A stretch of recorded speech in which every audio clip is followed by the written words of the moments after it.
Good evening. I'm Parveen Yaqub. I'm Deputy Vice-Chancellor here at the University, and I want to extend a very warm welcome to you all to this year's Chaplaincy Lecture. I'm really delighted to be welcoming Professor Helen King as tonight's guest. Helen is Professor Emerita in Classical Studies at the Open University. She's a historian of medicine and the body and has worked on the history of women's bodies since writing her PhD thesis on ancient Greek menstruation in the 1980s. She's worked in the UK at the universities of Newcastle upon Tyne, at Reading, and the Open University, as well as holding visiting positions in Austin, Texas, Vienna, Notre Dame, and British Columbia. She's an elected lay member for the Oxford Diocese of the General Synod of the Church of England, where she's chair of Together on General Synod, which campaigns for equality and inclusion on a range of issues. Helen's recent book and the subject of tonight's event, Immaculate Forms, traces the history of women's bodies from the ancient world to the present day, focusing on how medicine and religion have acted as gatekeepers over women's bodies, telling us what they are and what they can do, and in some cases what they can't do. Following the publication of Immaculate Forms at the end of last year, Helen has appeared on Woman's Hour, on Start the Week, and The Infinite Monkey Cage. Having just read the book myself, I can promise you we're in for a fascinating discussion. Our chaplain, Mark Laynesmith, will be interviewing Helen about her book, and there'll also be an opportunity for you to ask questions. So, without further ado, please give Helen and Mark a very warm welcome.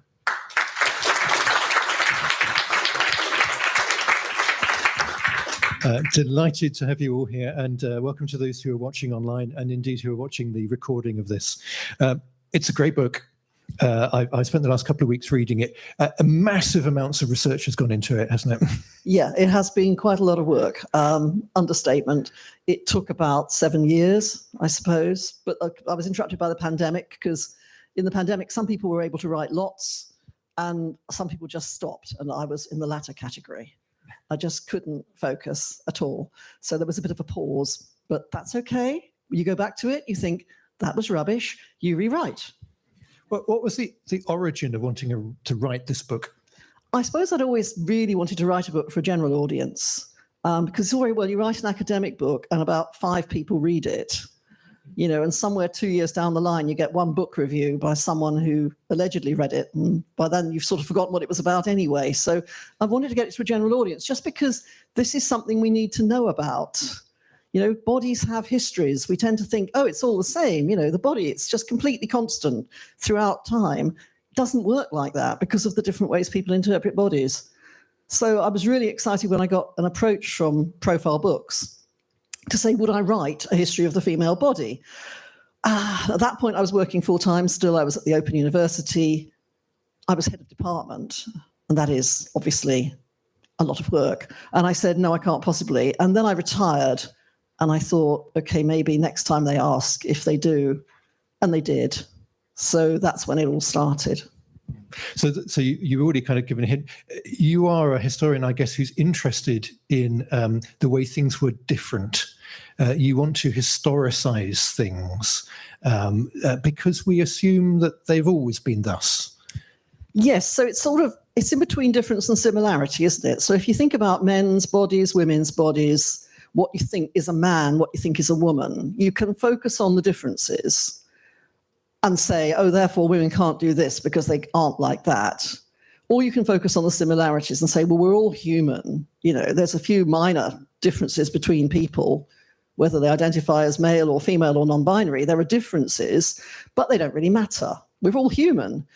And those seem to me to have been in tension throughout history. One moment we'll focus on similarity, then it's, oh no, we're going for difference, and similarity in some things, difference in other things. So it's complicated. And what I wanted to get away from was any sense of a linear history where people just learn more and more and get better and better at understanding bodies. And finally, we reach 2025 and we know everything, because that clearly can't be right. Because we thought that in 2020 and 2005, and we just keep thinking we know everything. But we can't, and that's when history is worth looking at. Yeah, there's no sense for a progress narrative in here, is there? No, none at all. I don't really do progress. I'm more interested in things which come and go. So some parts of the body have actually been known about and then forgotten for a while, and then they come back again. And then, oh my goodness, we've discovered the new part of the body, which actually we'd always known about, but we sort of didn't mention.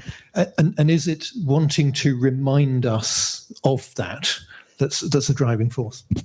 Yes, wanting us to remind us of that and to make us think, rather than just assuming bodies, hey, they've always been the same. Women give birth, the end. It's not quite as simple as that. Yeah.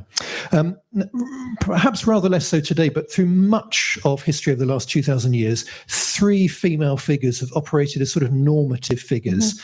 Mm-hmm. 2 that we'll be quite familiar with, one possibly less so. The 3 are, and you begin the book, about Pandora, Eve and Mary. What do they give us in terms of our expectations of what women are, what they're capable of and what they're not? Because they're actually rather different figures, aren't they? Yes, they are, but you're right, there are similarities too. So Pandora is a late arrival on the ancient Greek scene. There are men, and then there's Pandora, who is sent as a punishment to mortal men, and who then lets out of her jar, because it's originally a jar, not a box, all the evils of the world. So disease, hard work, agriculture, marriage, there we go. All the things that are formative for humanity come out of this jar. They're all late and they're all Pandora. But that jar, to me, is very much a womb jar. There's something there about women's bodies, because the same words for jar in ancient Greek are applied to the womb. So you'll be thinking of that thing that lets out all the evils as quite womby. Then you've got Eve as a late arrival. So one of my friends who's a vicar is always saying, one of the pieces of evidence that shows we ought to read the Bible in a very critical way is the fact it starts with 2 versions of the same story.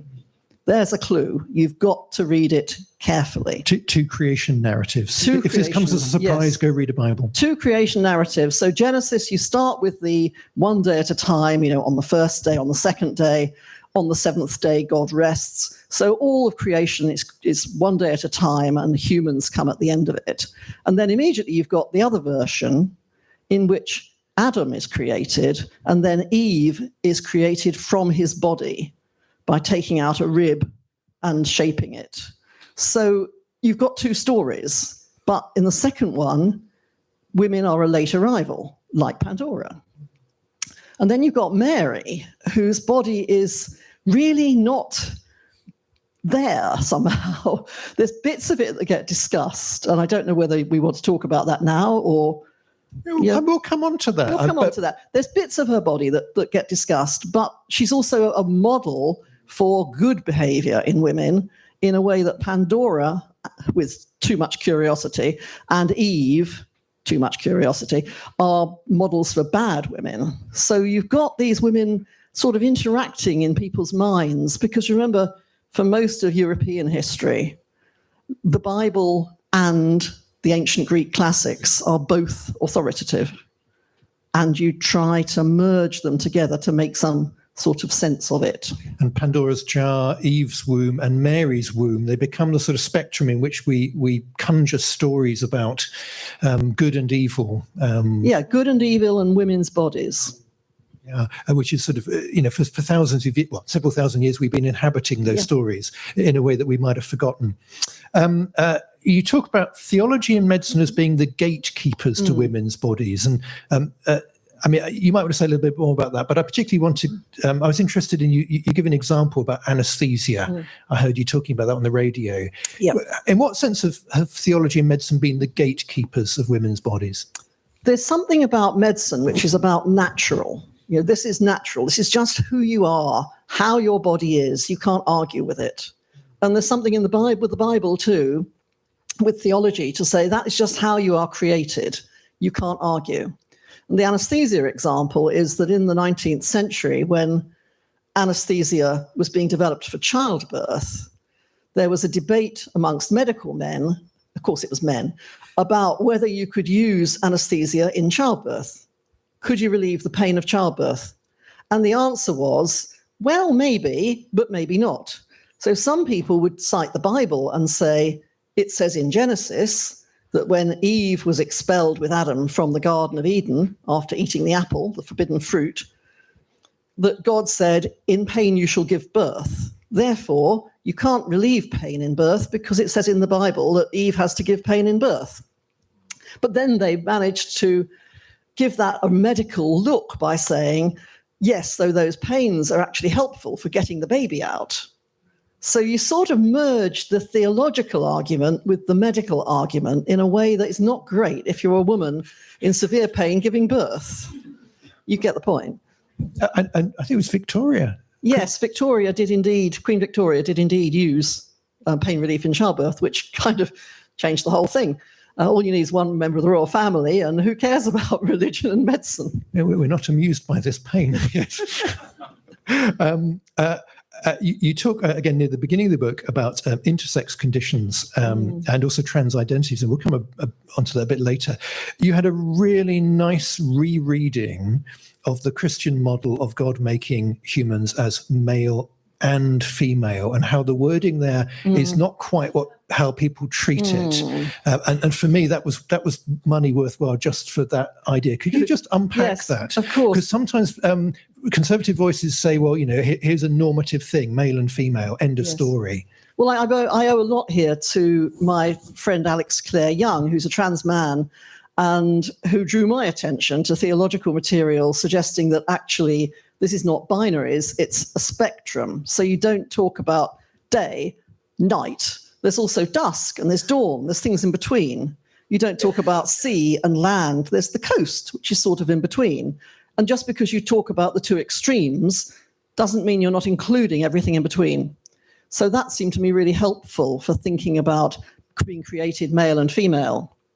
So it's not male or female, is it? Exactly, it's male and female. Now, some people talk about the first version of creation with male and female being created on the sixth day as saying that actually the original human was androgynous, had features of both sexes, and is then separated, which for anyone who's a classicist makes you think of Plato, who talks about that and sees people as trying to sort of find their other half because they've been divided somehow.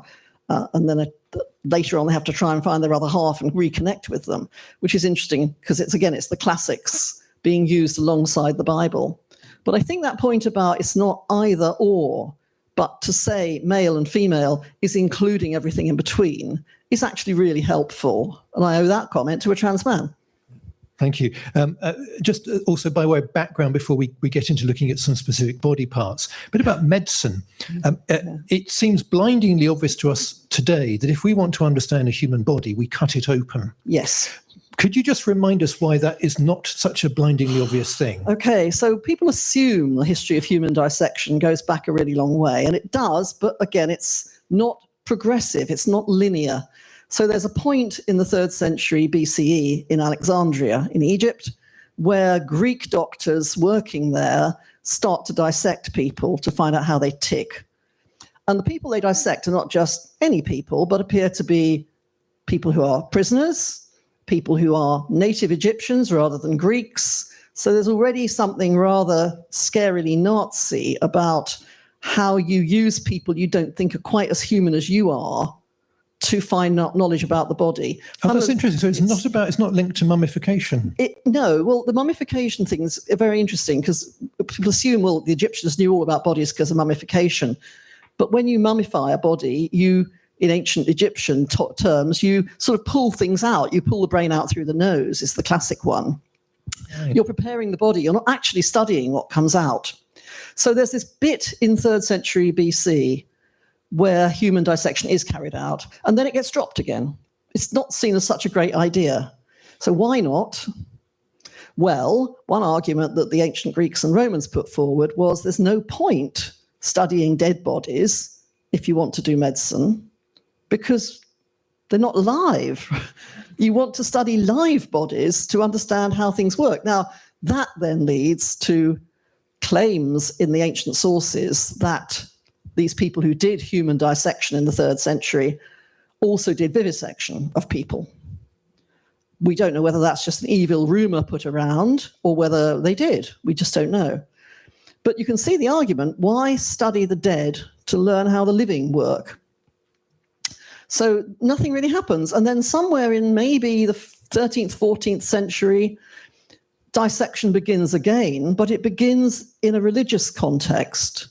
You dissected the bodies of people who you thought were potentially saints, holy people, to show that their bodies were different to everybody else's. And to do that, you need to know what everybody else's body looks like. So you need to do some dissection, otherwise you can't tell. So great examples of a woman saint who was found to have a crucifix in her heart. Well, actually, if you cut the tissue in a cross shape, you can prove anything, can't you, really? Similarly, sort of 3 lumps on the liver. Oh, it's the Trinity. It's the Father, Son, and the Holy Spirit. You know, you can kind of skew the evidence to find what you want to see. And then from that, dissection goes into medicine and becomes a big thing in medical training by the 16th century. Although even then, when they do it, they're partly doing it for religious reasons, to show humans the peak of God's creation, just how amazing they are. So you dissect not to learn about different organs, but to show, wow, isn't the body amazing? God's great. Yeah. So in the void between those two periods, a lot of the understanding is based on textual stuff, isn't it? We're looking at Galen or ideas from Plato or mythology. Yeah, Stuff from scripture. or mythology, or indeed animal dissection. So assumptions that we have the same things that animals have. Animals were always known about through things like butchery, cutting up animals, and animal sacrifice, where you're cutting up the body and having a look at a liver and seeing what it looks like as a way of telling the future. So it's not really about humans. Yeah. Right, let's go. The book structures after that sort of introductory stuff, which we've been exploring. You then go and look at 4 parts of the body. Just as an aside, we have a wonderful signer. If you're interested in what the signs are for some of the words I'm about to use, I was really interested too. So you talk about the breast, the clitoris, the hymen, and the womb. Oh, isn't that amazing? Give a round of applause for our signer. It's absolutely wonderful, particularly the hymen, because there was a sort of note of doubt in there. We'll come into why there might be a note of doubt about the hymen. Don't shoot my fox. No. Yeah. Why did you pick those 4 body parts? When I first mapped out the book, I had all sorts of parts, including the brain, the voice, the hair, all sorts of things that have been used to say this is what a woman should look like and be like. Then I realized I knew nothing about the history of the brain. And if I was ever going to write a chapter on it, I would probably need another few years to write the book. So that's not going to work. And then I realized how much material I had on breasts, clitoris, hymen, and womb. You don't have to do them as fast as that, sorry. On the 4 parts, let's say the 4 parts. And I realized I didn't actually need any more parts of the body. And that, in fact, those 4 were the ones that people keep going back to say, that's what a woman is. That's how a woman should act. That's what a woman should be. So I kept going back to them. And I thought, actually, we've got enough here. Right. So these become determinative for how women should function, what they should do, and also their ontology, what they are, how you define. Yes, exactly. And there's something here about how the body is never natural. The body is always culturally located. So the sorts of things you do as a woman influence your body. So if you're not allowed to go out of the house and you're kept in seclusion, and you obviously don't really develop much in the way of musculature. If you are in a culture where you do heavy work, you will develop stronger muscles. You'll look completely different. So the body is influenced by what we're told we can do. And then we're told what we can do according to our bodies. It's very circular. There's a feedback there, isn't there? Yeah. You know, if women are the weaker sex, then we don't expect you to go bricklaying or something, and therefore you don't do it, and therefore you don't develop muscles, and that we just go in a circle. In the book, I use the example from the 1920s when they were looking at blood and its various components. So they discovered that women had less calcium in their bodies than men did, and then argued that means women are weak. Okay. They argued that certain things in the blood meant women were more excitable. So you sort of define something as making you excitable, and then you go, oh, look, women haven't got it or have got it, and so they're terribly overexcited. Therefore, you can't let them do certain roles because they're not trustworthy. So again, it's the feedback loop, very circular. So you write, more than any other organ associated with the human body, the breasts manage to hold together a multitude of meanings. What are the multitude of meanings that women's breasts have been asked to hold? So the biggie is, and I'm afraid there's a binary coming up here, the biggie is between sexuality and maternity. So breasts are sexual and they're maternal, but probably not both at once. Think about our attitude to women breastfeeding in public. You know, you're supposed to put a sort of scarf thing over you to cover your breast. We can't see. We know what's going on under there, but we can't see. And that is a breast which is performing a particular function. Then you've got the idea of breasts for show versus breasts for use, which comes up in an early novel which I quoted from, that some women's breasts are purely for show. Others actually have some use. That's very weird. What's that about? Can you do both? How do you move one breast to the other side? So the image on the right of the screen, Mary breastfeeding Jesus, is typical of many early images. I think this one's 13th century of this, because the breast is almost not recognizable as a breast. It's just sneaking out through the clothing, trying to not look like a sexy breast, but looking like a jolly useful one.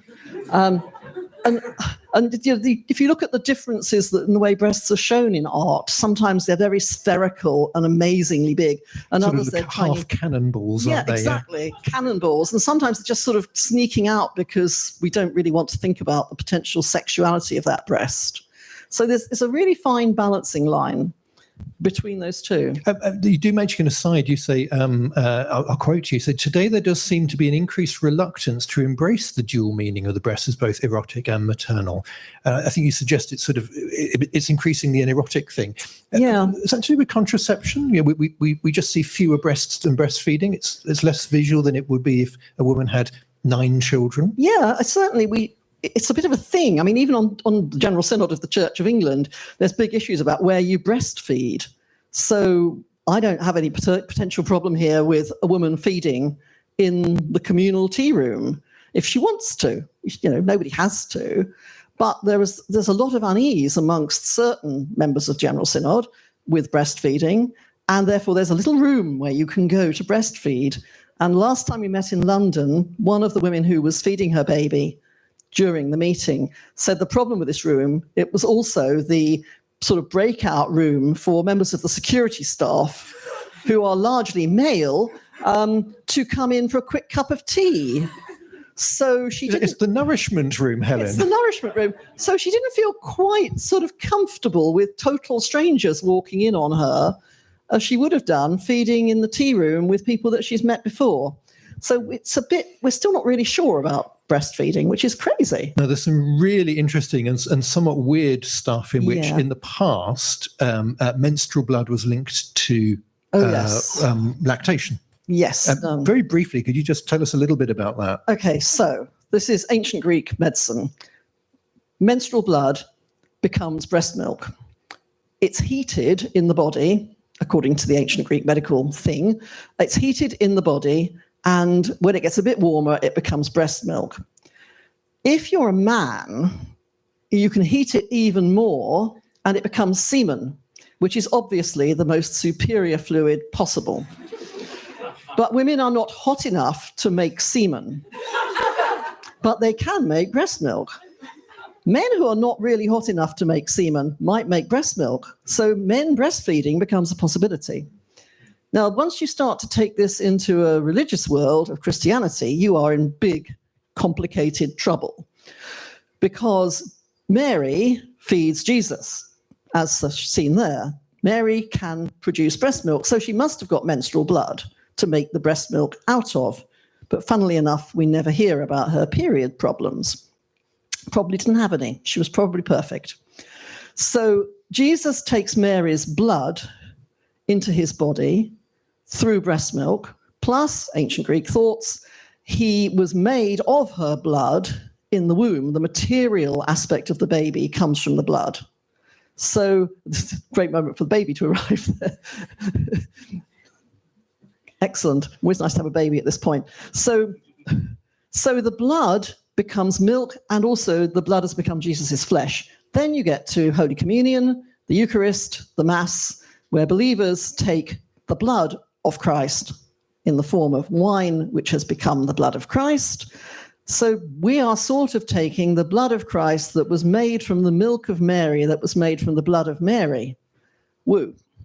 Yeah, you don't mention in the book, but as a medievalist myself, I'm aware that there are images of Jesus breastfeeding. So that Yes. the wound in his side often spouts out blood, which is caught in a chalice, the Holy Grail, and then becomes the Eucharist. So Jesus breastfeeds himself then as well. Yes, absolutely, and that the whole wound thing in Jesus' side can also be seen as a vulva. It looks like a vulva, doesn't it? And giving birth to the church. So these body images are very mixed up in a very interesting way. In a way that people seem to have been relatively relaxed about, or at least in a way that we're probably not.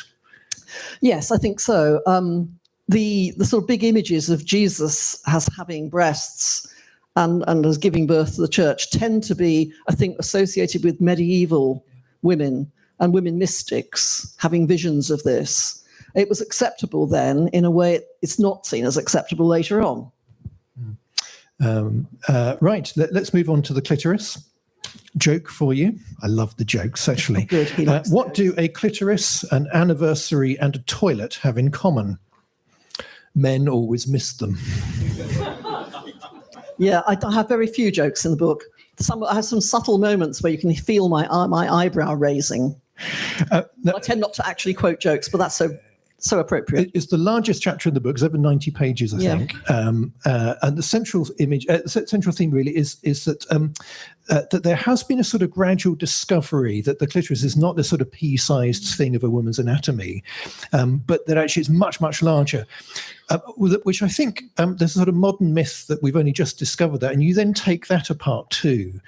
Can you just sort of take apart the sort of some of the mythology around the clitoris? Okay, well, so when you get to fact, it's in 1998 that Helen O'Connell discovers the full extent of the clitoris by using MRI visualization. But if you then look at the 19th century, we're going backwards here, you've also got a German an anatomist who discovered the extent of the clitoris, but that was somehow played down a bit.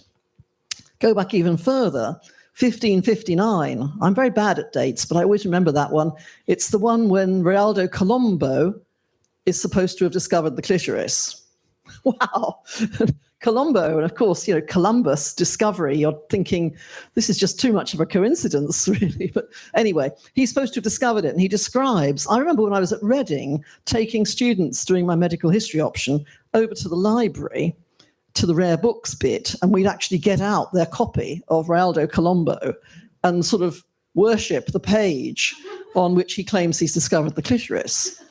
And he says it's a little oblong. If you touch it, even with your little finger, the woman goes wild. And you're thinking, whose finger? What's going on here? What's the issue? And then 1559, actually 5 years later, the great anatomist Andreas Vesalius says, clitoris doesn't exist. If it does, it's just a freak of nature. Some women have one, but just ignore it.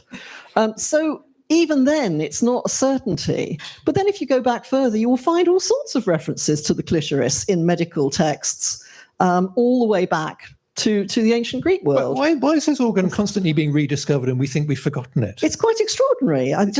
We don't want to talk about it. Is it because it's dangerous? It's and we'll come on to it in a moment, because it's functionally useless. It doesn't create a child or anything. Well, and therefore, are we ambiguous about it because it's just about pleasure? Well, sometimes it's just about pleasure, and sometimes it's got a role in conception. Because if you believe, as again, on and off through history, people have done, that both men and women produce seed, and the two seeds have to mix. Women's seed is only produced when they have an orgasm, and for that you need to stimulate the clitoris in most periods of history. So it can have a role in conception, and when the medical belief is that it does, you suddenly get a lot more interest in understanding it and seeing how it might work.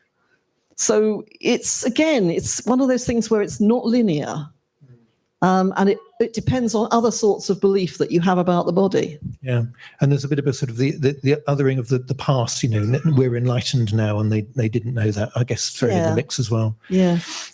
Religion has taken a really mixed view of the clitoris. Interesting, you have a couple of pages about how there's a much more optimistic view. Tell us about Rowan Williams. Well, Rowan Williams, former Archbishop of Canterbury, in a lecture he gave to the lesbian and gay Christian movement, talked about the clitoris and saying, wow, God made an organ for pleasure. And of course, that's where it starts to get even more interesting, because once you start saying that part of the body is just for pleasure, you're moving away from sexuality as only for procreation. And you're starting to say, well, lesbian and gay sex, that's fine too, because it doesn't have to be about potential procreation and having the relevant bits that you might possibly conceive a child. So it is very complicated in the way it all fits together, if you can say fits together in this context. But it's interesting that Rowan said that. And it's in print, it's not, he said it and people saying, no, he didn't say that. It's in print. And you have quite strong movements in other parts of the Christian world to say that the clitoris is really important because pleasure is important. Pleasure is something we don't really say enough about in Christianity. I'm talking to priests, so. There's some of the books makes any reader squirm. One of the bits that made me squirm was the discussion around, and you give it several different names, female genital excision. And you talk about how mostly when we Western readers, I guess what your assumption is, we think about this as an African thing. Yeah.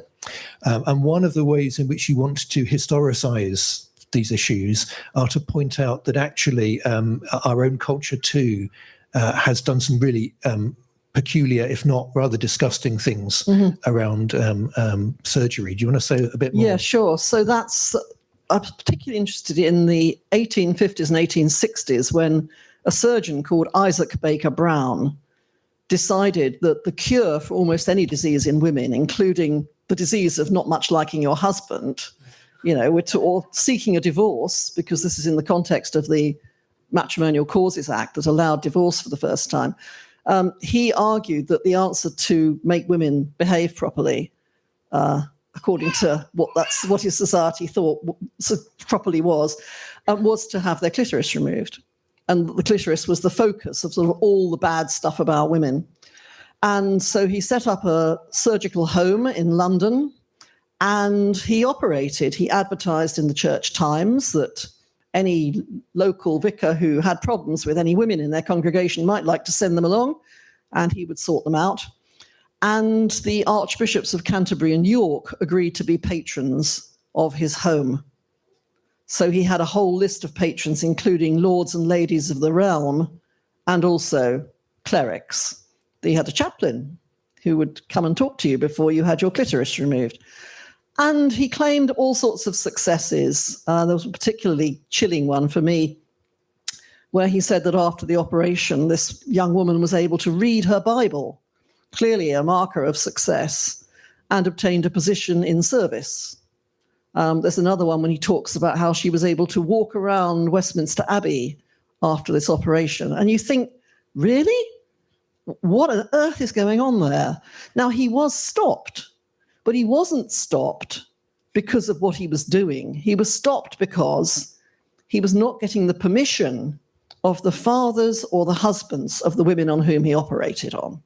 The women's permission was, of course, entirely irrelevant in the 1860s.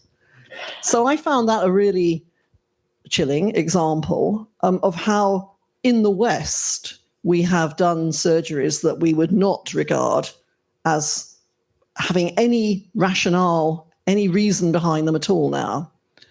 One of my few highlights in the Church of England was giving a talk about this to the entire College of Bishops, which is quite big because there's like 42 dioceses, and then there are all these extra suffragan bishops and deputy bishops and things. So I had to do it 3 times to fit everybody in. And I have to say, there were some clitorises in the room because we do have women who are bishops.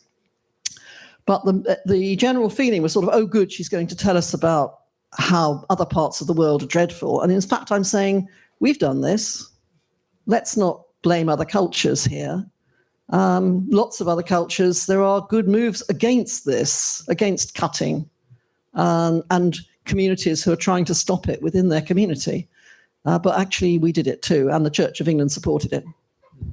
And just to bring it right up to date, one of the really shocking things, and again, I just quote you, you say that labiaplasty is the fastest growing cosmetic procedure in the world. Yes, we're still doing surgeries on women's bodies, not because that they're trans women, that they're women who are transitioning. It's nothing to do with transitioning. It's just this body shaming culture we're in here, where expectations about what your body should look like are being shared all over social media, and pressure being put on people to have their bodies made to look like a very narrow image of the perfect female body. And that scares me. There's a very big market that plays on people's insecurity about their bodies.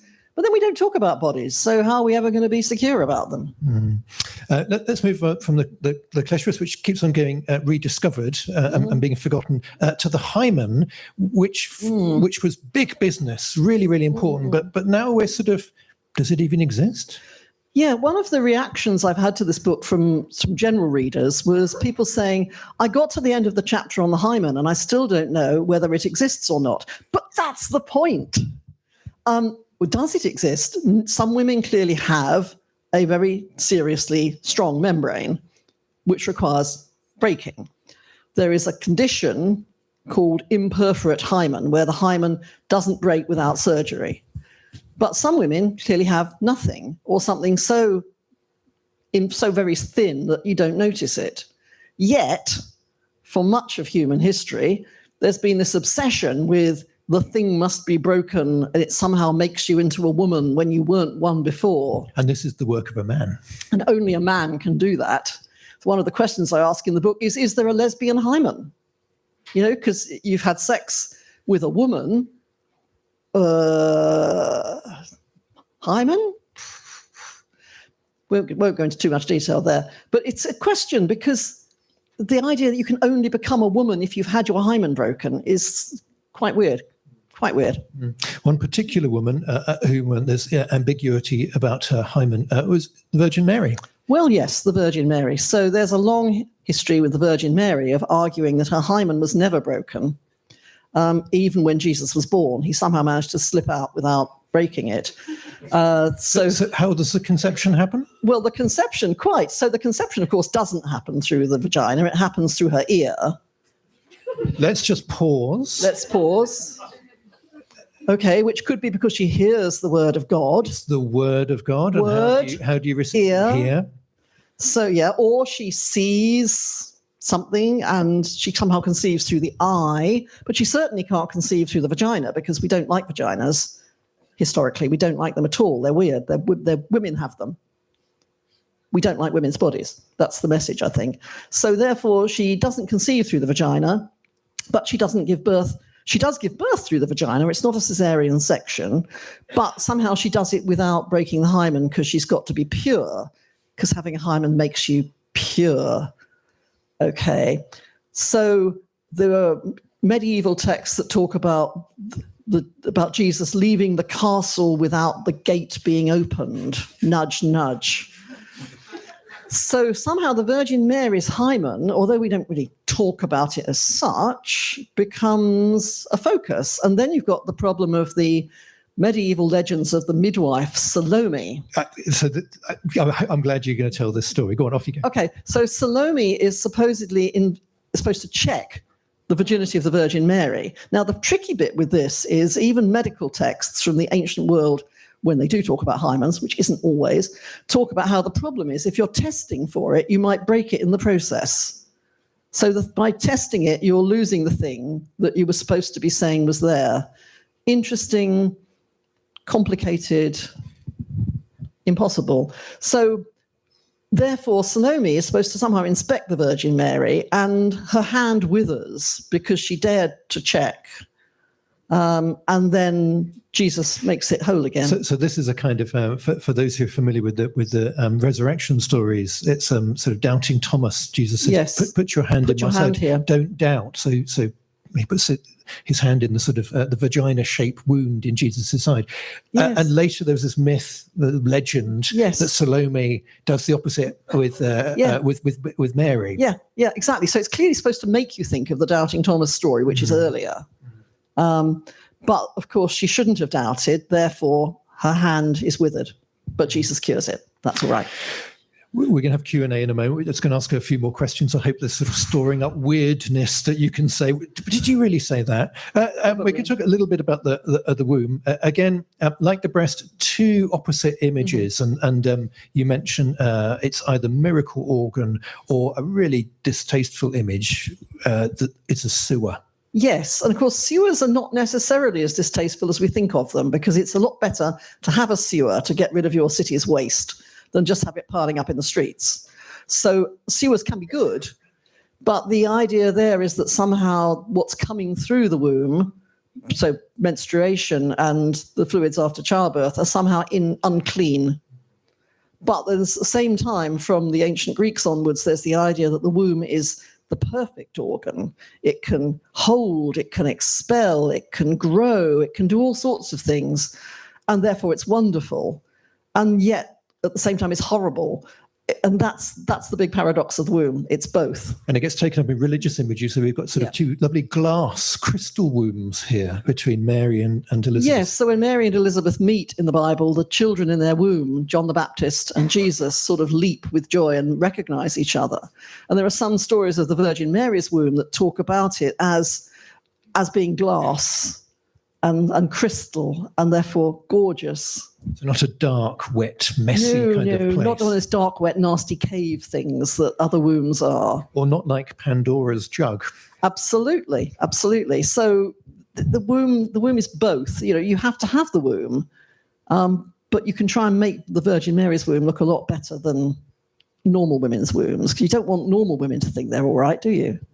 No. And there's some really interesting things about the way that when Protestants are arguing with Catholics and they want to sort of dethrone Mary, the Virgin Mary, you shouldn't reverence the Virgin Mary, discussions around her womb come in there as well. There's a really interesting metaphor that Hugh the saffron bag. Yeah, do you want to say about the saffron bag? Yes, the saffron bag metaphor. So that's the idea that her womb, it only acquires any sort of qualities, good qualities, from having Jesus in there.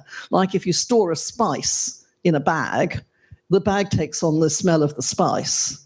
So Mary's womb is only pure and wonderful because Jesus's qualities were transmitted to it. Wombs are still nasty, unless they've held the incarnate Son of God, in which case they're okay. Yeah. Have we got time? No, I'll skip over that because we might come back to it later. No, let's do it very briefly. Tell us about the wandering womb. Oh, wandering womb. So this is the one thing everyone knows about the ancient Greek world is the wandering womb. It's actually more complicated. Most things are. Wombs don't necessarily wander all over the place, but they do go up and down quite a lot in the ancient Greek world. There's even the idea that they go up and down because they have extra stretchy ligaments. So once you find out wombs are actually anchored in the pelvic area by ligaments, you then say they're made of special stretchy stuff, so they can still go up and down. But there were some wonderful spells from the ancient world trying to encourage a wandering womb back into the right place. by just trying to draw it down and tell it to behave itself. And wombs are seen as like animals, they're like dogs, they're like octopuses, they're just weird, basically, because men don't have them, so they must be weird. And hysteria somehow... Yeah, we don't go there. Somehow comes out yes, hysteria, okay, you can have a whole lecture on that one. In the ancient Greek world, they don't use the word hysteria. They use the words hysterikos pnix, suffocation from the womb. So it's not a womb disease. It's a feeling of suffocation that comes because your womb has moved up and cut off your breath. So that's why suffocation. But the idea that wombs have mobility in a way that other organs don't is also partly because they're not in the male body. So there's no obvious place for them to be. They're just free to just go around doing their own thing. Yeah.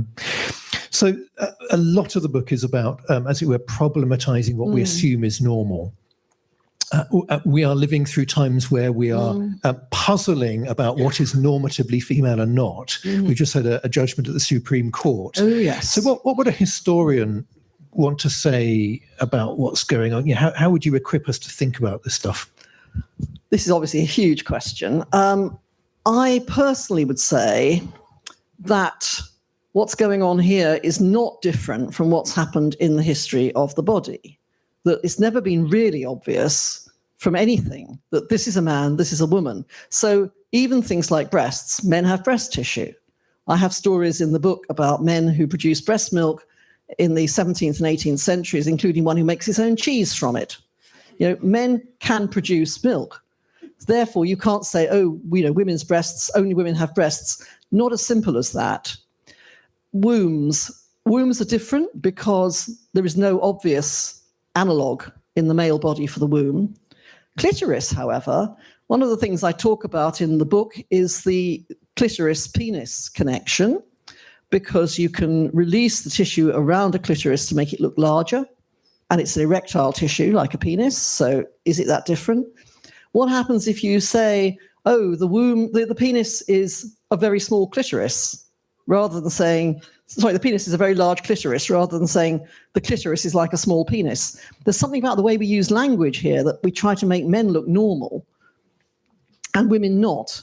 And then what about, back to intersex people, what about people who really don't, in their bodies, fit either of the categories in the way they're born? They exist.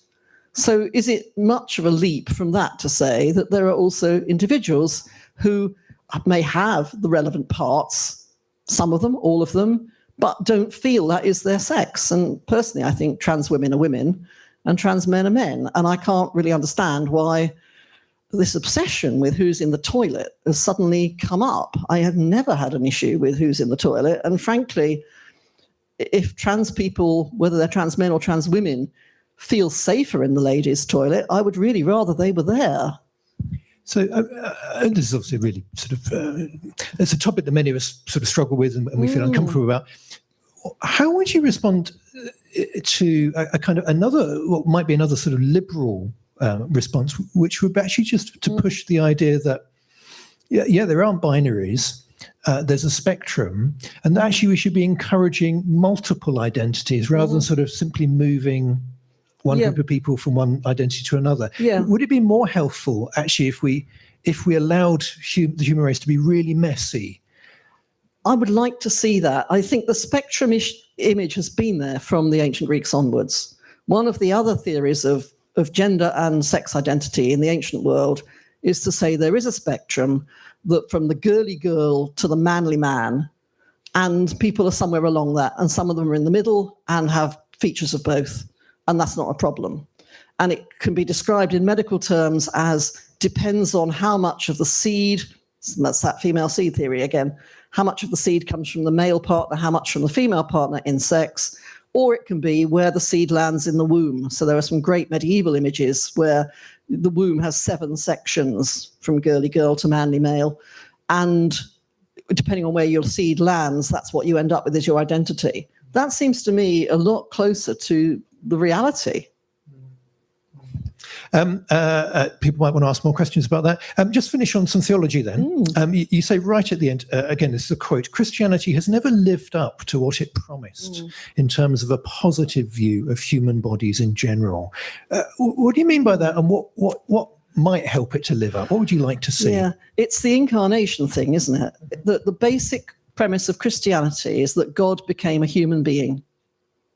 And the fact that God became a male human being, as far as we know, is really not the point. It's about humanity. If we could focus on that.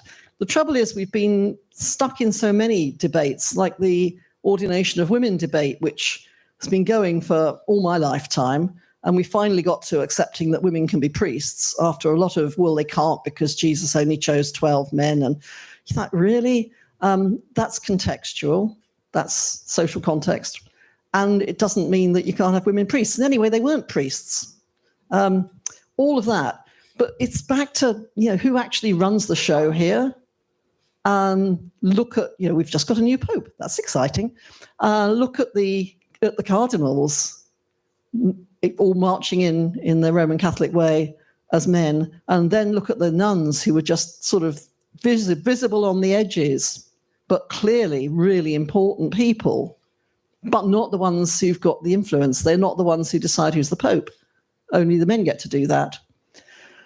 I find this quite extraordinary, and I know that we have people from all types of Christianity here and from none, but for me, unless we can have full inclusion at all levels of people, whatever their sex, whether they're on a binary or whether they're on a spectrum, we are not going to be fully reflecting the incarnation. And at this point, I might also mention that the picture on the left is Adam and Eve going to see Jesus, the apothecary, to get a cure for original sin. 16th century image, and one of my absolute favorites. It's a lovely apothecary shop, and there's Jesus writing a prescription. Wonderful, thank you. Right, I think we should just open up for questions now. So we've got a couple of mics. Oh, you're going to take... That's fine, so we're going to take one mic. If you could pop your hand up, just hold it up there for a while, and I'll point to you, and then I'm going to watch you run around. Yeah, good.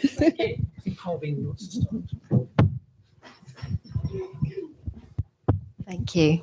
That was absolutely fascinating. I've got a background in nutrition, and I was interested to see that the criteria for choosing a wet nurse mainly related to her moral qualities, the size of her breasts, and various other things. There was very little mention of diet, apart from the odd mention of not drinking too much wine or liquor. And I think something in the 2nd century which did lay down a regimen of diet and exercise. So it seems that historically we've ignored the most important thing that influences the quality of the breast milk, and that's what the person who's producing it is eating. Is that right? I think that is right. And even those comments about not having too much alcohol are about her moral qualities, that she's not drunk all the time, rather than about what the actual nutritional qualities. And of course, in the ancient world, and for quite a bit after that, colostrum, the first breast milk, which we think of as the important part that gives the antibodies, was considered not acceptable milk.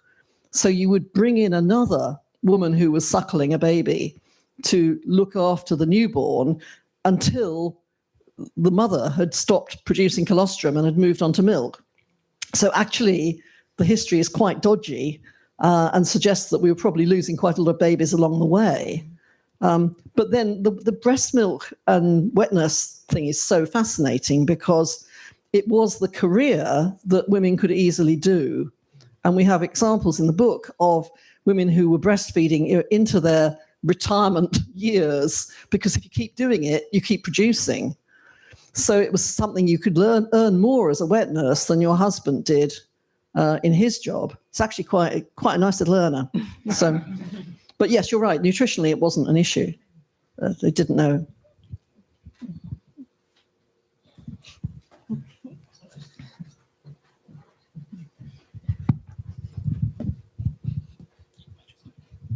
For those online as well, I think you're able to type in, do that, or have your questions read out.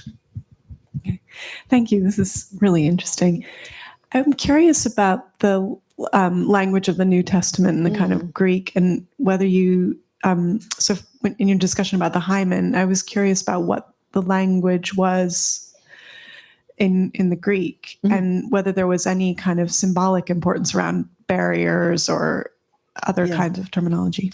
Thank you. The word hymen is an ancient Greek word, but it means membrane. It doesn't mean the hymen. So there are lots of mentions of hymens in ancient Greek writing, but they're nothing to do with it. So they're talking about the hymen, one of the linings of the outer coat of the eye is a hymen. There's a hymen in the heart. There's membranes all over the place, but the ancient Greeks are not particularly interested in the hymen, the part in the female anatomy. It doesn't really seem to be a thing. So yeah, the terminology is very relevant. We just assume because hymen's an ancient Greek word, and hymen was also the name of a god of marriage, because he united the couple. So it's the idea of the membrane uniting parts of the body, and he unites the couple. But it doesn't mean hymen in our sense. So it's very interesting. Thanks for bringing that up.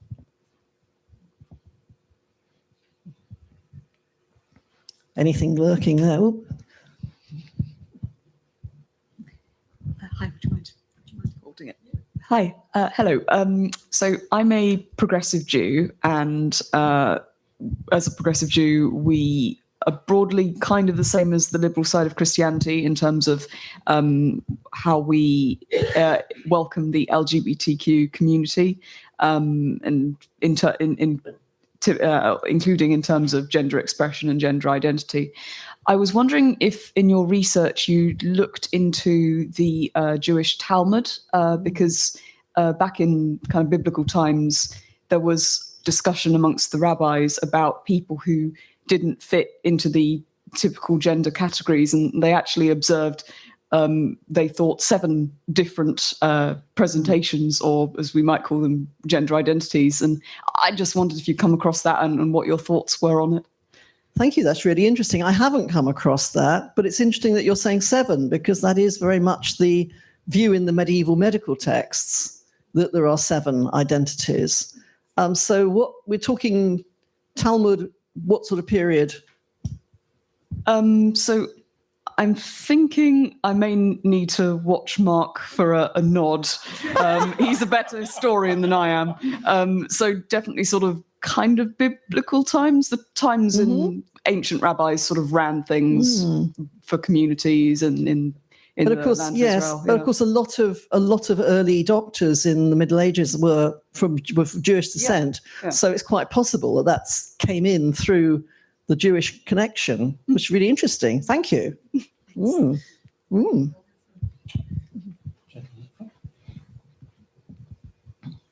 Thank you. Professor King, thank you. I haven't read your book yet. I like the yet. Yes. I was curious about one thing, though, and that is, I'd like your comments on it, is that when you talk about the, I mean, if I may be bold, as you have been, literally going into the uterus of the Virgin Mary, when we get into that kind of clinical detail, do we not risk losing the mystery of what this is about? Because once you lose the mystery, you lose faith. And rather like, it seems that I'm not into higher criticism, but I gathered that now scholars are moving away from higher criticism because it's just getting in the way now. That's really interesting. So yeah, I totally agree that you're losing the mystery, but then that's what they chose to do by trying to ground this in the body. So there's a really interesting question there about why was it necessary to start speculating about how the Virgin Mary conceived, about her vagina, about her hymen. Why was that necessary? Because I think it's from the 2nd century AD that people start talking about this. Why was that necessary? Why couldn't you simply say, well, this is how she just conceived. It was from God, the end. So that why do we want to ground things in the body, I suppose would be my question there. I can't give you an instant answer to that, but I think there's something very important that you've identified. Why do we keep going back to the body? Is that because we think everything should somehow have a material connection? We can't cope with something being purely spiritual. But then it's, it's not us who's doing it. It's people from the 2nd century onwards. Yes. Oh, sorry. Yes. Because I suppose it's partly to do with the belief that Jesus was fully God and fully human. Yes, exactly. And that's, of course, the central paradox of the Christian faith. And we say it, and then presumably someone can then challenge us and say, what do you mean by that? So did Jesus have a sexuality? I went to a lecture in Oxford last week about that. A guy called Anselm Schubert, German scholar, who's written a book on the sex of Christ. He was talking not about the historical Jesus and what his sexuality was, but about how his sexuality had been seen in later centuries and how that's changed. So I think maybe there's also a distinction between the historical Jesus and the concept of Christ, which is what theology tends to be more interested in. And that's sort of trying to narrow that down and trying to explain it in purely human terms rather than in fully God and fully human terms. So thank you, that's really helpful. Mark's writing things down. Yeah. Other questions? Mm. Any online? Selina?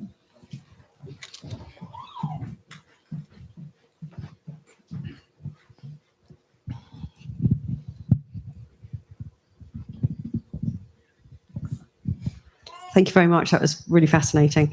I'm interested in your thoughts on the future. This is looking backwards. So maybe what you foresee or maybe hope or predict it might go forwards.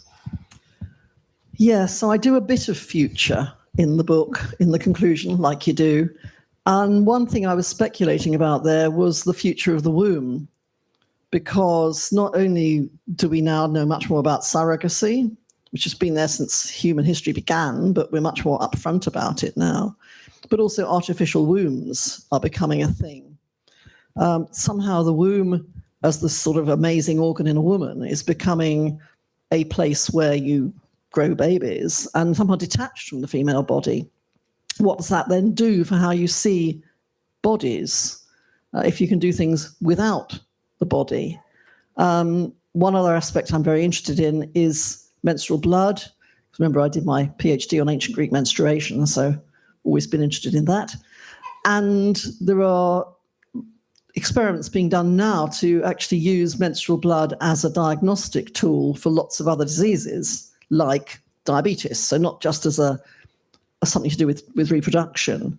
So thinking of women's bodies as having the potential to be read in a much wider sense than they have been before. One of the phrases I use in the book about my 4 body parts, which is not original to me, is legible flesh you can read. And that's why people try to read bodies through particular parts, can't work this out, let's look at those. And actually perhaps the female body can be read in a different way if you think about this menstrual blood as somehow a sign for all sorts of other conditions, and people who don't like blood tests could use menstrual blood. But then does that make menstrual blood, into something which is really critical to being a proper woman? Because that's the danger, whereas trans men will not menstruate, trans women won't menstruate normally, usually. But then, trans people have such different bodies and it's not our business. People transition, people socially transition, people medically transition, people surgically transition, and some people pass more than others, and that's interesting, the whole passing thing, when we think about the Supreme Court, with comments about how more butch-looking women get challenged in ladies' toilets, despite being assigned female at birth. I have to mention here, I was assigned male at birth because the obstetrician who delivered me knew my mother wanted a girl, and he had a sense of humour. At that moment. At that moment. I mean, humour. My mother used to tell this story every year on my birthday. So you can see why I'm interested in this. But really? That's amusing, is it? Yeah, so don't tell me about being assigned male at birth. Just a question about menstruation. I don't I've never heard any reflection at all, but does menstruation happen in heaven? I hope not.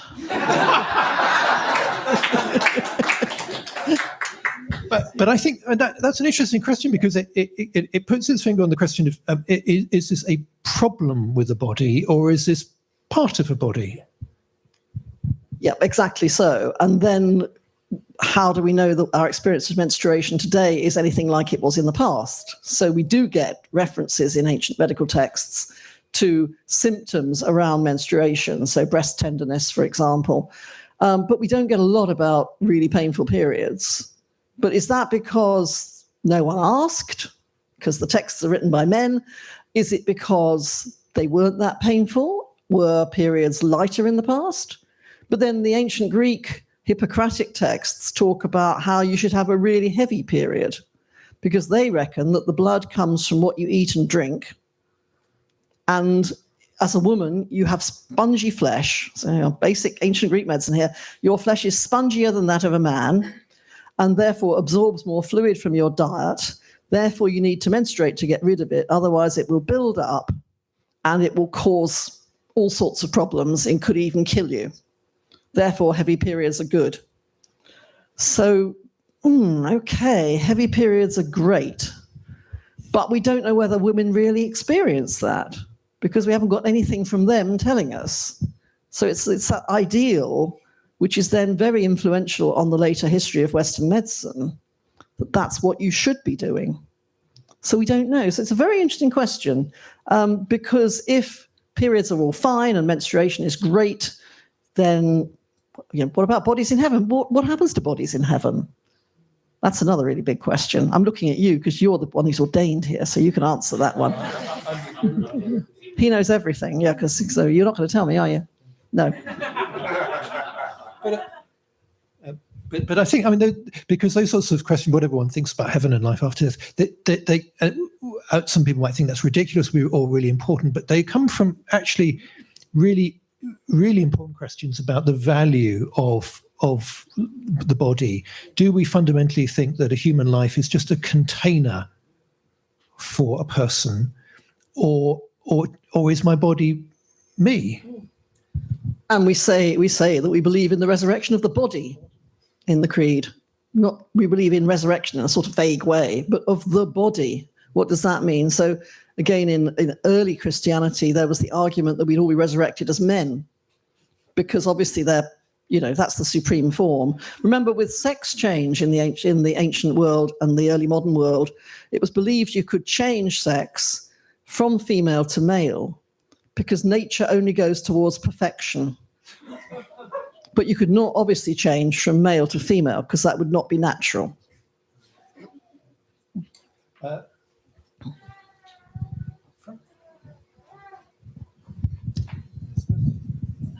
Thank you. One of the things that I was kind of reflecting on as you were talking is whether in Christianity we maybe spend a lot of time kind of angsting about the body, because if you compare with Judaism or Islam, there's, I suppose, a more codified set of practices around purity laws, which menstrual blood will often sit within, and then often they become larger, so they'll extend to food and conduct and business.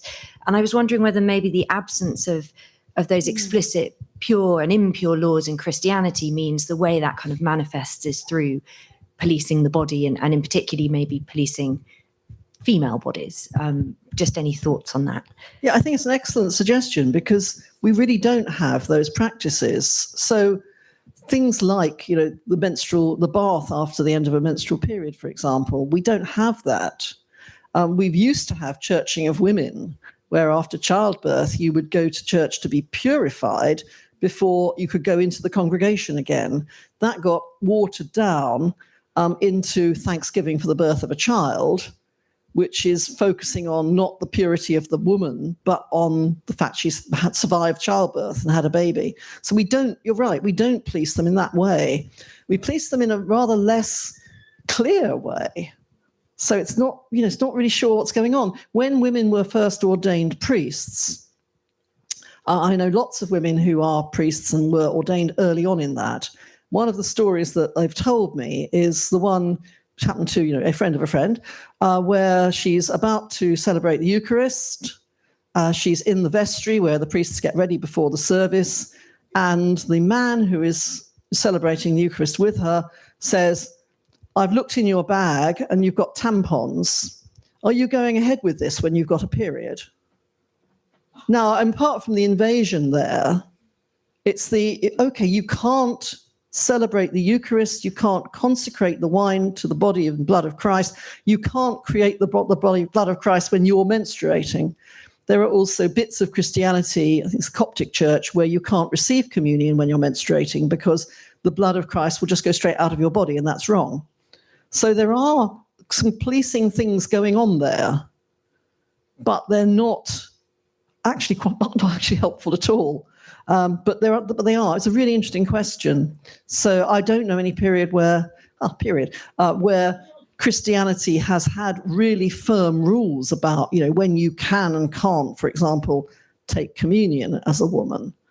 It's more sort of vague, and it's, of course, self-declared, unless someone goes through your handbag looking for tampons. Before we do, anybody who's not asked one, we'll come back to you. I'll try to. It's okay. Should be all right. 2 hands went up. There's a lady just behind and a gentleman. Oh, thank you very much. Hiya, thank you very much. It was a really interesting talk. I was just wondering how the narrative of the history and theology of women's bodies might be framed differently if we looked at women like Lilith, or we looked at some of the myths like Zeus giving birth, and how that might impact it. Whoa, big question. So Lilith, other wife of Adam, played down quite a lot because she's not in the Bible, but very big in the tradition. And Lilith then becomes a sort of demon who stops women giving birth in some versions. So yeah, Lilith keeps a low profile. What was your other one? Oh, Zeus giving birth, yes. So men giving birth to babies is, of course, very interesting, because with Zeus, there's the story of Zeus taking lettuce, and then Hephaestus is born because Hera eats lettuce and lettuce weakens her. Is that right? Got the classicists here. They'll sort me out with a bit of luck. So there's this idea that men can give birth. Now, that idea that men can give birth, of course, is something that you find in other traditions too. It's powerful because it crosses the normal boundary. But once you start asking questions like, okay, so if the material from which the baby is made is the woman's blood and there isn't a woman involved, how can you do that? There's questions you don't ask. And there's questions that people just go on asking, like, what about the hymen of the Virgin Mary? And it's fascinating to me that some questions don't get asked. But Zeus can do it because he's Zeus. Doesn't mean anybody else can. Although there was a very interesting case reported recently where a person who was assigned male at birth, had lived as a man, was having an operation for a hernia. This is real, folks. This is real, not myth. Was having an operation for a hernia, and they discovered he had a womb. He had no idea. He'd fathered various children. And this just has really sort of upset people, as in, how can he possibly have a womb? He's a man. But of course, people don't have insides that always match their outsides. And that's a fact that's been known for a while, certainly since dissection, normal dissections, as in dissections not for, what am I talking about? Autopsies is what I'm looking for. Autopsies, so after death, to determine cause of death. Once that happened in the 19th century, they kept finding people whose insides and outsides didn't match. And once you start getting to that point and thinking, gosh, men do have wombs, potentially, then you can start thinking, well, maybe that sort of can be used to explain how some of these stories of unusual births came into being. Doesn't help with Zeus, but then, yeah, he's Zeus. Gentleman just behind. So all these issues that organized religion has with bodies, how do some of the principles you talked about tonight play out in debates like the Living and Loving Faith debate that the Church of England has been having for, well, centuries, basically? So that is my lovely friend Peter, who is also on General Synod for this diocese. And we have these conversations and they're great. Yes, so Living in Love and Faith is the process the Church of England started in 2017, having had loads of debates about LGBTQIA plus people before, and it never really went anywhere. And this was supposed to be leading to radical new Christian inclusion, nice phrase, sounds good, we could do with a bit of that, of everybody. And instead it's got completely hung up on minor details. So now in the Church of England, you can have a service of blessing for two people of the same sex who are in a committed relationship, but it has to be part of an existing church service, like sort of tacked on at the end. It can't be freestanding. And the argument against freestanding is it might look like a wedding. And we can't have that, can we? Now, clergy friends of mine tell me they have officiated at weddings where the couple, male and female, allegedly, apparently, were wearing goth outfits, for example, or cowboy outfits, and that was somehow okay. But a same-sex couple are supposed to be policed in terms of what they wear to have their relationship blessed, which isn't even a wedding because the Church of England doesn't marry gay people. It's completely weird. And I feel that the bodies thing is always there. It's just we don't like to say it. If in the General Synod of the Church of England you say any body part in a speech, you get people going, ooh. You know, it's this horror at bodies. They can't get this basic point that we are all bodies and that Jesus became fully human bodies. And it's disgusting, it's sordid, it's awful that one can say a body word in a debate. Now that worries me because the whole body words thing to me is very important. If we don't know what our bodies are, if we can't call things by their proper names, we're in trouble medically. 37% of people in the UK can't place the clitoris on a simple diagram. We don't actually understand this. We talk about things like lady gardens or down there or I've got trouble with my bits or whatever. And if we can't say things, if we can't even use the right terminology, what hope have we got? So once you get to the LGBTQIA plus inclusion debate, it does go back to bodies and weird things people might be doing with their bodies. Whereas weird things that opposite sex couples might be doing with their bodies are somehow not discussed. The Living in Love and Faith book that was produced by the Church of England has a superb section on sexual practices amongst straight couples, which includes things which I'm quite sure surprised most of the readers from the Church of England. Like, oh my goodness, do people do that? And yet we're worse than the playground. Worse than the playground. It's just sort of like small children talking about bits. So yeah, it's a problem. One question at the front, and then we'll go right to the back. So I did promise we'd get to you again. Oh, thank you. Here, sorry. Oh, right, yeah. A couple of things, if I can put them together. I think, if I'm not misquoting you, you said at the outset that nowadays, presumably within the Christian society, we don't talk much about pleasure, that kind of pleasure has been separated from the function of producing children. But in the scriptures, Genesis and Psalms, I can't give you precise scripture, you know, it does talk about the combined thing of pleasure within, you know, marriage. And you later mentioned that the abhorrent thing in Victorian society of men mutilating women to pacify them.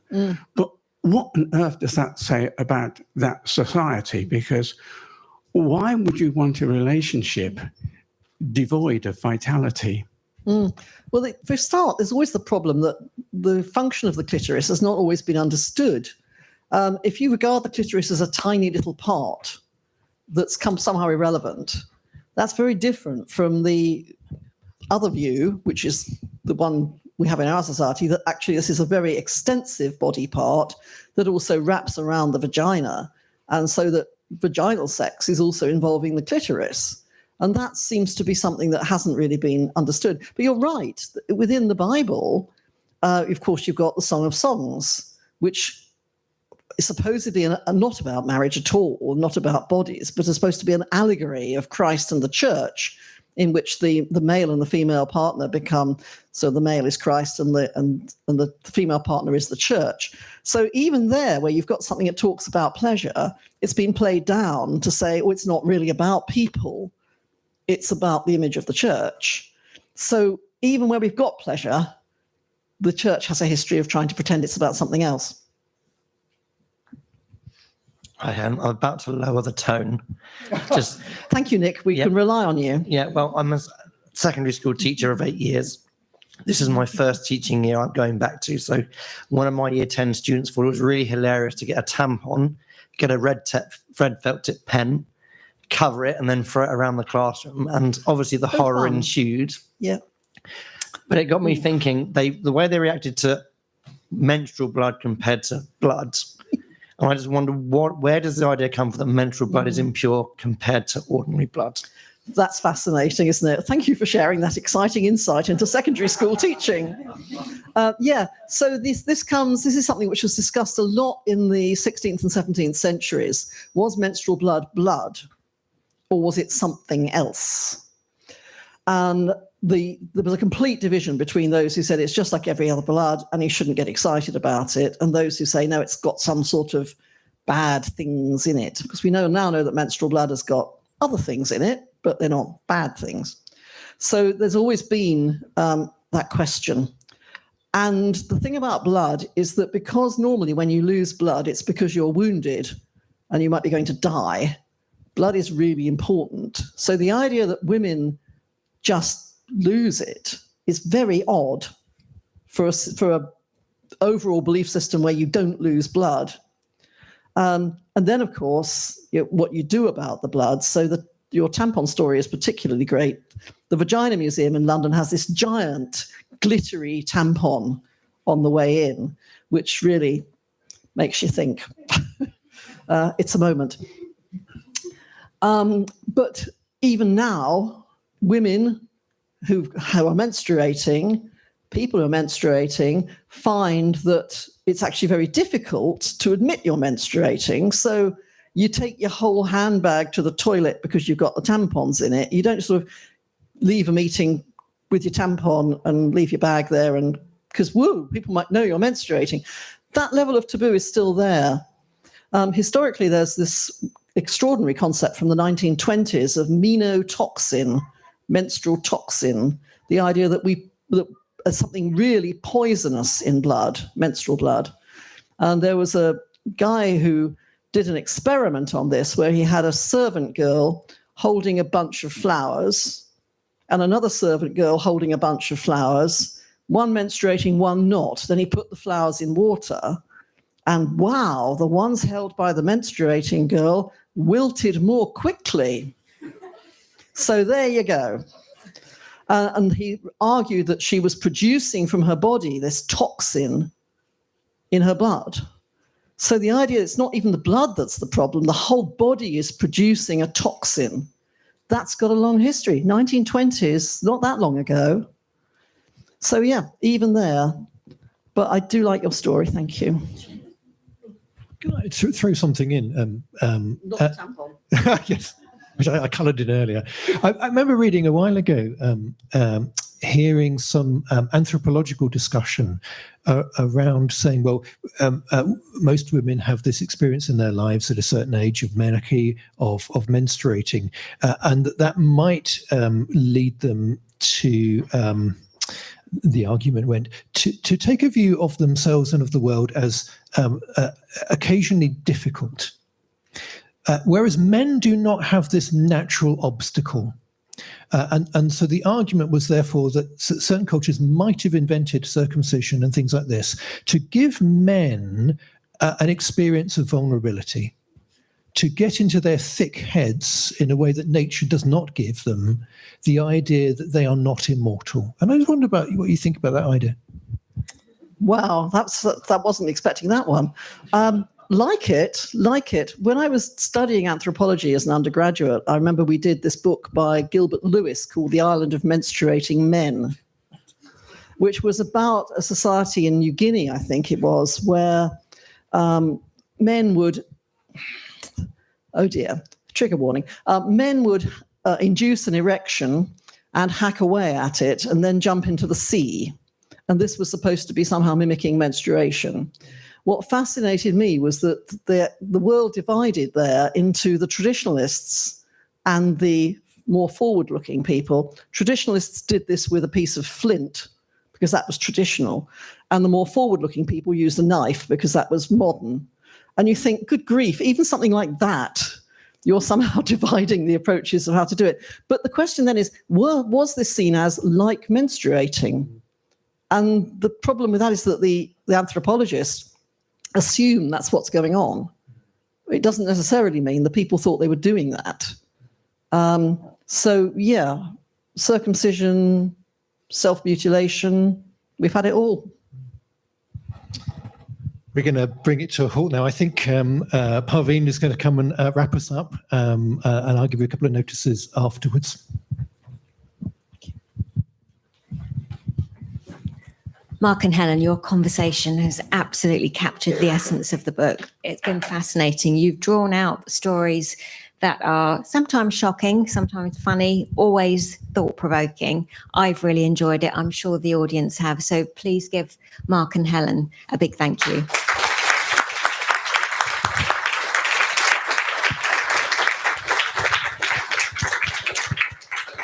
Thank you all for joining us and for your fabulous questions. I think Mark has a few announcements about some forthcoming events. Yeah, first of all, if you like the book, big pile over there, 15 quid. I'm sure if you speak very... Cheaper than Amazon. Cheaper than Amazon. And you can have an embodied experience of Helen signing it, if you'd like that. So we've got a Zettel, so you can pay by card, and Amanda, who's at the front here. If you just wave, if you come and see Amanda, we can sell you a book. Secondly, a couple of things. If you want to know about more lectures that are happening in the university, can I direct you to the URL up here?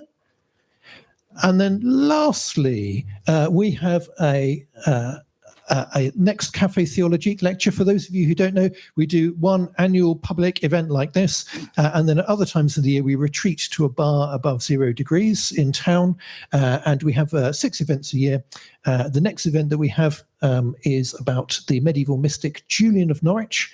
There was a fictional autobiography written of her by a woman called Claire Gilbert, and she's going to be interviewed by the new Bishop of Reading, Mary Gregory. So date and details on the screen. If you would like to know about more of these kind of events, the regular Cafe Theo or our annual lecture, or want to catch up with the chaplaincy, could you have a word with Bonnie at the front, and Bonnie will take your email address and we'll spam you forever. No, we really won't. Thank you so much for coming this evening. I hope you've had a really interesting conversation. Do come and have a chat with Helen afterwards if you'd like. Go well.